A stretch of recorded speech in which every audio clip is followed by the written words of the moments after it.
Oke, selamat pagi, siang, sore, atau malam, teman-teman. Jadi untuk kali ini saya akan menuntaskan ya bayar bayar utang saya lah ya gitu ya, untuk menjelaskan terkait dengan dinamika kelompok dalam organisasi kerja. Oke, untuk yang kita bahas kali ini ada 4. Yang pertama adalah definisi, kemudian proses mendasar dalam kelompok, terus kemudian pengambilan keputusan, dan yang terakhir adalah tim dan kerjasama. Ya, bagaimana kita mendefinisikan kelompok kerja? Ya, untuk yang pertama, definisi kelompok sendiri adalah kumpulan dua orang atau lebih yang memiliki tujuan yang sama, memiliki bentuk formal gitu ya, disatukan dalam organisasi untuk menyelesaikan tugas dan tanggung jawab tertentu, ataupun bentuknya bisa jadi informal, yang terbentuk secara natural. Nah, beda lagi dengan tim gitu ya, ini dua hal yang sering kali overlap gitu ya. Kalau tim sendiri merupakan kumpulan individu yang saling tergantung satu sama lain, dengan keterampilan yang saling melengkapi untuk mencapai tujuan bersama. Jadi, kalau kelompok tadi tidak harus ada ketergantungan satu sama lain gitu ya, setiap orang bisa bekerja sendiri-sendiri. Tapi ini dia saling melengkapi gitu ya. Tiap individu memiliki posisi yang dimiliki, aturan yang harus dipatuhi, dan itu terlaksana melalui proses sosialisasi. Nah, tadi sebelumnya saya udah ngomongin masalah peran gitu ya. Posisi gitu ya, kalau kita ada posisi tertentu maka kita akan ada peran yang harus dilakukan gitu ya. Nah, untuk definisi peran sendiri secara umum ada 4 gitu ya. Bagaimana ekspektasi itu adalah harapan orang lain gitu ya, atas apa yang harus kita lakukan. Terus kemudian pembedaan peran, bagaimana eh, masing-masing anggota, masing-masing posisi ini sadar diri gitu ya, apa yang harus mereka lakukan. Dan ini berbeda satu dengan yang lain. Terus kemudian catatan tersendiri ketika peran dalam organisasi adalah mungkin munculnya sebuah kebingungan peran, di mana eh, mereka tidak tahu apa yang harus dilakukan, bener nggak sih yang saya lakukan ini gitu ya. Itu permasalahan tersendiri. Yang terakhir adalah konflik peran, yaitu inkonsistensi antar peran yang dimiliki individu. Bisa dalam satu organisasi, bisa jadi konflik peran ini eh, apa ya, konflik muncul karena peran yang berbeda, satu peran sosial, satu peran pekerjaan. Nah, ini bisa jadi ada gitu ya. Eh, untuk menentukan peran seseorang dalam sebuah organisasi ada beberapa cara gitu ya, atau sumber untuk melakukan pembagian peran. Secara umum ada 4 gitu ya. Yang pertama adalah posisi atau jabatan formal. Tadi kita sudah bahas masalah bahwa organisasi kelompok gitu ya, itu bisa terbentuk secara formal. Nah, ada tingkatan-tingkatannya. Nah, ini posisi atau jabatan yang disebut sebagai posisi formal. Terus kemudian status dalam kelompok, atasan, bawahan gitu ya. Terus kemudian peran ini juga bisa berdasarkan penugasan, oh kamu jadi ketua, kamu jadi sekretaris, kamu jadi bendahara gitu ya. Terus kemudian bisa jadi yang terakhir adalah terkait dengan penguasaan keterampilan. Jadi kalau kamu menguasai banyak keterampilan, ya bisa jadi kamu akan ditempatkan di posisi lebih tinggi daripada yang lain karena kamu menguasai banyak keterampilan.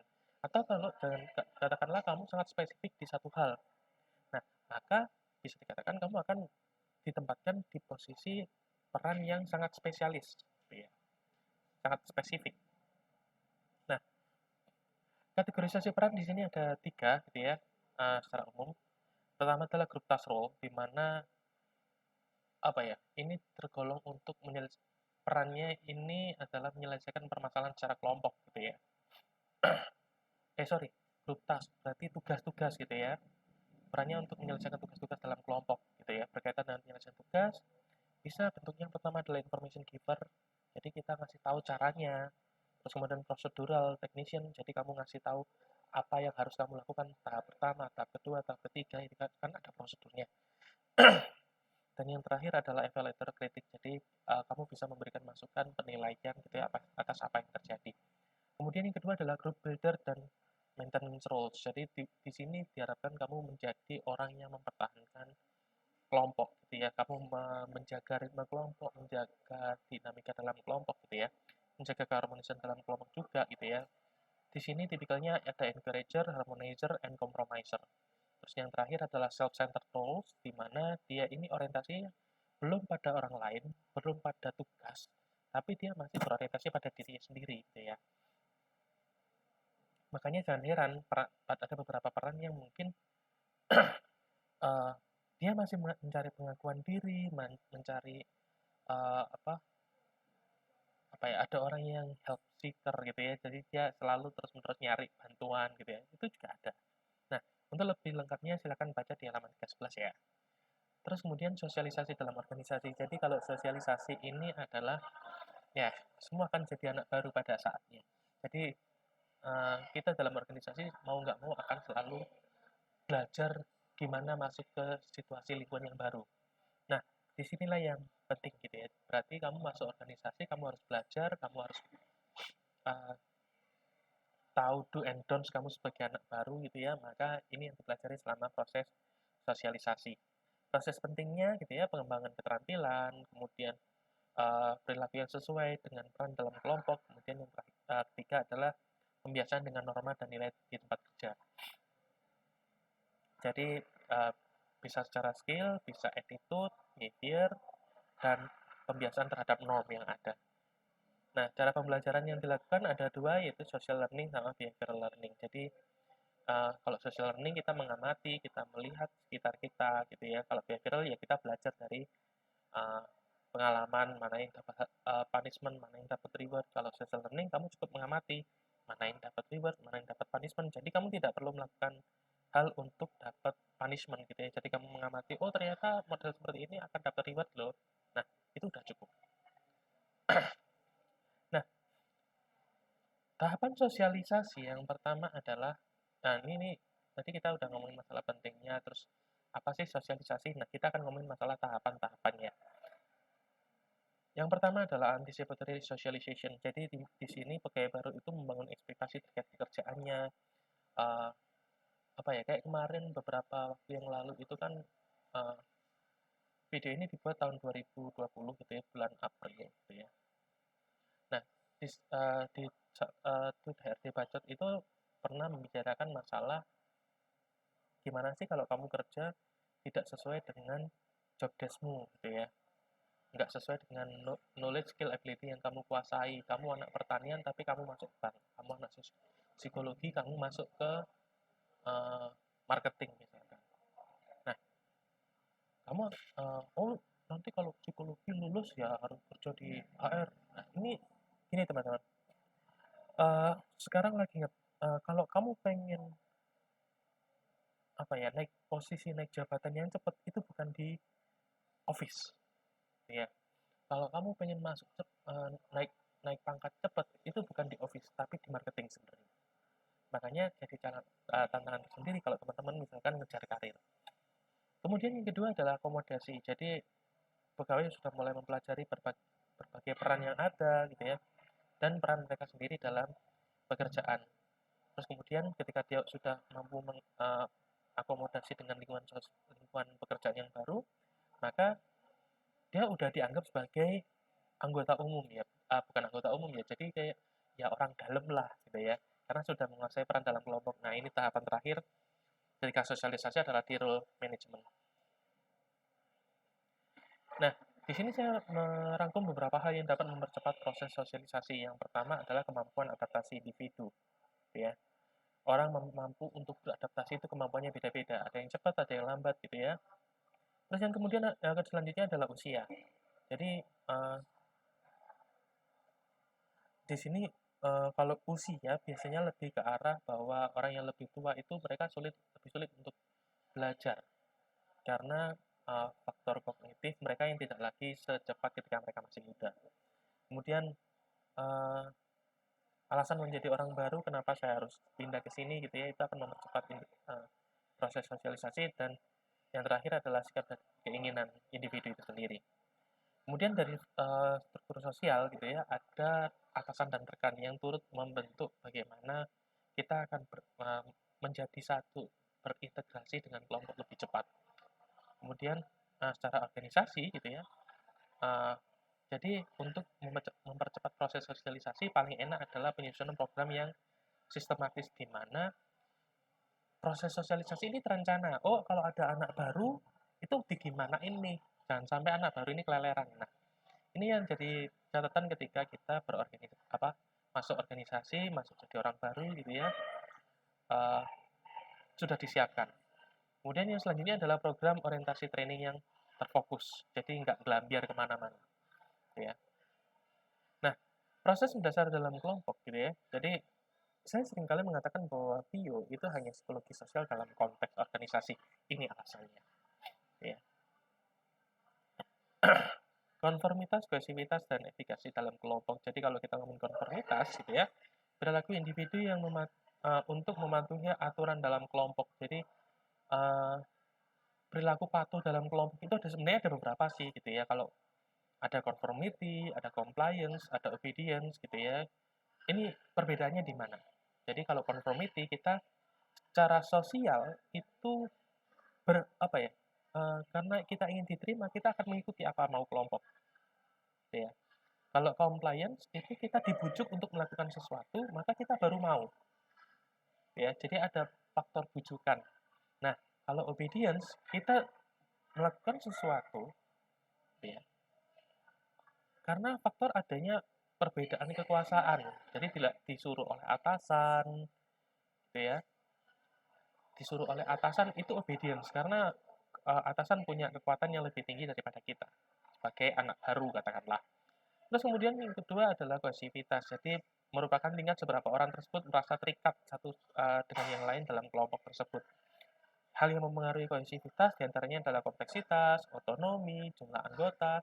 Jadi jumlah jadi gini, uh, kelompok yang kompleks biasanya cenderung lebih uh, kohesif, gitu ya. Jadi mereka lebih merasa terikat satu sama lain karena mereka harus banyak mengerjakan sesuatu yang sifatnya rumit bersama-sama. Terus kemudian otonomi ketika masing anggota kelompok tersebut diikat gitu ya. Oke, kamu boleh melakukan apapun yang kamu inginkan gitu ya. Otonominya luas. Biasanya uh, mereka juga dipengaruhi oleh ini juga gitu ya, tingkat kohesivitas jumlah anggota. Jadi kelompok kelompok yang efisien itu adalah antara 4 sampai 8 orang gitu ya. Jadi untuk uh, lebih dari itu tingkat kohesivitasnya tidak bisa diatur. Ya, terus kemudian yang selanjutnya adalah kesamaan antar anggota dan adanya faktor ancaman. Nah, kohesivitas ini mempengaruhi job satisfaction, kepuasan kerja, stabilitas kelompok, dan produktivitas individu itu sendiri. Sedangkan yang terakhir, efikasi kelompok merupakan keyakinan masing-masing anggota untuk mencapai target yang ditetapkan. Nah, kalau kita ngomongin masalah tadi, kita udah ngomongin masalah conformity, cohesivity, efficacy, gitu ya. Maka kita akan juga ngomongin dalam berorganisasi pasti ada namanya kerjasama dan lawannya pasti kompetisi gitu ya. Nah, kerjasama muncul karena individu tersebut menyadari bahwa ada beberapa tujuan yang tidak mungkin dicapai sendirian. Gitu ya. Nah, ada beberapa alasan juga untuk individu itu bekerja sama karena ini satu sadar gitu ya, dia tidak bisa mencapai semuanya sendiri. Alasan individu bekerja sama yang pertama adalah reciprocity, balas budi atau timbal balik lah gitu ya. Kalau orang udah membantu kita, maka kita cenderung untuk mau bantu dia dalam konteks tertentu termasuk di dalam kelompok. Kemudian task interdependence, tugas yang berkaitan dengan orang lain gitu ya. Jadi kita tidak bisa dilepaskan dari orang lain. Luaran orang lain adalah input untuk kita. Gitu ya. Terus kemudian kalau misalkan dengan kerjasama itu akan meningkatkan pendapatan, maka mereka akan cenderung melakukan kerjasama juga. Tapi, gitu ya, kerjasama mungkin ada beberapa pihak yang menolak kalau misalkan ada orang-orang yang social loving. Jadi social loving ini adalah usaha yang dilakukan individu lebih kecil ketika bekerja dalam kelompok. Jadi effort yang dikeluarkan itu misalkan saya kalau mau bekerja, saya mau biasanya kerja sendirian itu effortnya 13. Tapi ketika dalam kelompok, asumsinya satu kelompok ada 5 orang katakanlah, berarti akan ada 65 skor gitu ya, katakanlah kemampuan total kelompok tersebut 65. Nah, ternyata hasil akhirnya cuma katakanlah 60 atau 57. Ternyata setelah dirunut ke belakang gitu ya, bahwa ya ada beberapa orang misalkan saya kerjanya hanya 10 yang darinya awalnya 13. Nah, ini yang disebut sebagai social loving. Tapi teman-teman harus bisa membedakan apa bedanya social loving dengan free rider, silahkan dicari gitu ya. Terus kemudian alasan untuk beberapa individu tersebut melakukan kompetisi dalam kelompok gitu ya. Yang pertama adalah ya karena apa ya, masing-masing individu dalam kelompok tersebut memiliki tujuannya masing-masing ya. Dan yang kedua, ya memang ada beberapa jenis pekerjaan yang memungkinkan untuk kamu bersaing satu sama lain.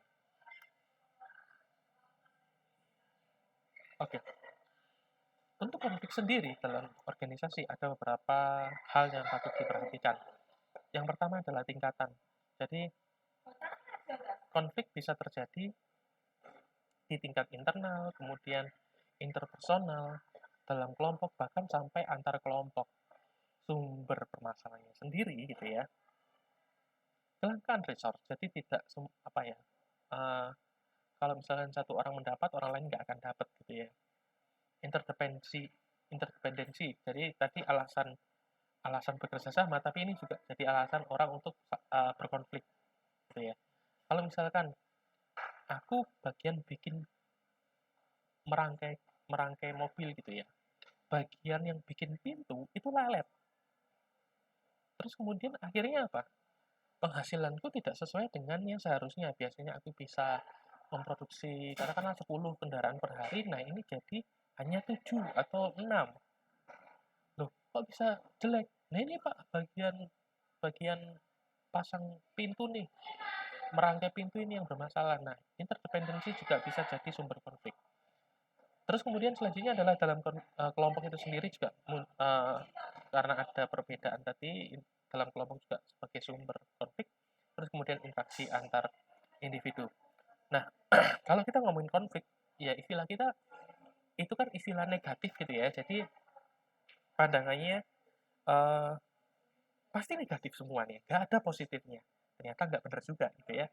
Ternyata konflik juga dapat menghasilkan sesuatu yang positif. Yang pertama adalah secara tidak langsung ialah menyalurkan motivasi dan level energi individu. Jadi tidak serta-merta apa ya, menyalurkan energi untuk apa ya, agresinya itu bisa ke yang harusnya untuk konflik yang sifatnya destruktif itu bisa diarahkan gitu ya. Jadi bisa kerja lebih semangat menunjukkan bahwa orang lain bisa salah gitu ya, atau aku bisa lebih baik. Nah, ini bisa jadi luaran positif dari konflik itu sendiri. Yang kedua adalah kreativitas dan inovasi, karena masing-masing pihak punya isi kepalanya masing-masing memperjuangkan apa yang jadi pendapat dia gitu ya. Maka ini bisa jadi momen untuk brainstorming di dalam kelompok tersebut gitu ya. Selanjutnya adalah kualitas keputusan. Kayaknya di belakang kita akan ngomongin grouping gitu ya. Jadi memang kualitas keputusan yang ketika kita ada konflik, ada masukan A, B, C, D, itu akan membuat pendapat kita dalam suatu masalah jadi semakin kaya gitu ya. Jadi tidak serta-merta, oh ya wes aku ikut wes pasti bener wes gitu ya. Enggak juga. Dan yang terakhir adalah kepuasan pegawai. Dalam level tertentu, untuk konflik yang masih bagus, itu justru ternyata membuat pegawai puas. Karena apa? Bisa jadi dalam proses pembentukan pengambilan keputusan itu melibatkan semua pihak meskipun harus berkonflik gitu ya. Tapi semua pihak akan menerima, oh ya udah, misalkan kalau solusi terakhir dalam pengambilan keputusan ternyata diambil melalui voting, ya ya sudah, ya ini adalah proses dinamika dalam pengambilan kelompok dan mereka merasa dilibatkan. Ini bisa jadi sangat positif ya. Tapi luaran negatifnya gitu ya, yang pertama adalah penurunan kohesivitas, di mana mereka merasa semakin jauh satu sama lain, menurunkan kemampuan kerjasama, menurunkan komunikasi, pesan yang mungkin palsu, di mana ya dengan sengaja menipu bagian lain gitu ya, atau bahkan paling bentuk ekstrim adalah menolak untuk bekerja, ya. Nah, bagaimana kita memanage konflik? Sebenarnya ada beberapa cara. Yang pertama adalah dominating, gitu ya. Jadi satu pihak tercapai, sedangkan yang lain gagal, ya. Terus kemudian accommodation, jadi kita mengorbankan tujuan kelompok kita untuk biar orang lain dapat dominating kan kelompok kita sendiri. Kalau accommodation itu orang lain yang menang, kita yang kalah gitu ya. Compromise, jadi tiap pihak ya udahlah, nggak ada dari kita yang dapat ini, dapat apa, dapat apa yang diinginkan. Jadi semuanya ya udah deh, nggak satu nggak semua, compromise. Yang selanjutnya adalah collaboration. Jadi Ini kalau kita kenalnya sebagai win-win solution. Tiap pihak mencapai keuntungan yang sepadan. Jadi tidak bisa keuntungan yang diinginkan secara penuh didapatkan, tapi ya mereka berkompromi untuk mendapatkan keinginan masing-masing minimal seperti apa gitu ya. Yang selanjutnya adalah avoidance, jadi kita menghindari untuk terlibat konflik, jadi konflik seakan-akan tidak ada, padahal kayak api dalam sekam gitu ya. Dan yang terakhir adalah superordinate goal, jadi kita menciptakan tujuan bersama atau bahkan musuh bersama gitu ya. Nah, pengambilan keputusan kelompok, ya karena terkadang memang mengambil keputusan dilakukan oleh bersama, gitu ya, atau secara bersama-sama. Nah, ada beberapa strategi untuk pengambilan keputusan. Yang pertama adalah autokratis, di mana pengambilan sepenuhnya oleh atasan. Cepat, gitu ya, tapi kualitas keputusan sangat ditentukan oleh pengetahuan pimpinan. Kalau pimpinannya nggak tahu apa-apa, ya kualitasnya akan buruk, gitu ya. Demokratis, pengambilan keputusan dilakukan oleh semua orang, kalau mentok diakhiri dengan polling, gitu ya. Banyak opsi, semua pihak merasa dilibatkan, tapi kekurangannya adalah lambat, membingungkan, gitu ya. Dan bagaimana dengan minoritas, di mana kalau misalkan beneran diakhiri dengan polling, orang-orang yang ada di minoritas akan jadi kalah, gitu ya. Terus selanjutnya adalah konsensus, di mana ini bentuk ekstrim dari demokratis. Kalau demokratis kan kalau mentok ya udah polling deh, gitu ya. Kalau konsensus semuanya bener-bener harus setuju. Nah, pengambilan keputusan oleh kelompok ada sisi positif negatifnya gitu ya. Yang pertama adalah kalau kita lihat keuntungannya gitu ya, pertama adalah bekerja dengan pengetahuan yang luas karena kita sudah brainstorming banyak pikiran orang gitu ya. Keputusan disetujui oleh kelompok, terus kemudian karena ada beberapa pihak yang mungkin berpendapat berbeda, maka keputusan tersebut dapat kritik gitu ya. Terus kemudian aspek permasalahan dapat dipecah di antara anggota kelompok, sedangkan kerugiannya lambat gitu ya, karena harus tiap orang menciptakan konflik antar kelompok mayoritas minoritas tadi. Muncul groupthink dan group polarization yang ada di akhir nanti ya, atau setelah ini saya lupa. Selanjutnya adalah beberapa pihak mungkin mendominasi proses pengambilan keputusan. Nah, oke, groupthink dan group polarization. Jadi pengambilan keputusan oleh kelompok bisa jadi sangat fatal. Ya. Hal ini didasarkan pada kohesivitas yang sangat tinggi dalam kelompok. Jadi keputusan yang diambil bisa jadi sangat lemah, tidak berkualitas karena ya anggotanya percaya bahwa apa yang diputuskan oleh kelompok itu yang terbaik gitu. Sangat percaya pada kelompok, bukan pada keputusan yang diambil. Jadi fokusnya pada sangat percaya sama kelompok. Sedangkan kalau group polarization itu selain keputusan yang diambil sangat lemah, bisa jadi keputusan yang diambil sangat berisiko. Karena tanpa pertimbangan yang matang, benar-benar matang, bisa jadi akan muncul beberapa kerugian yang sangat berpengaruh terhadap kelompok. Gitu ya.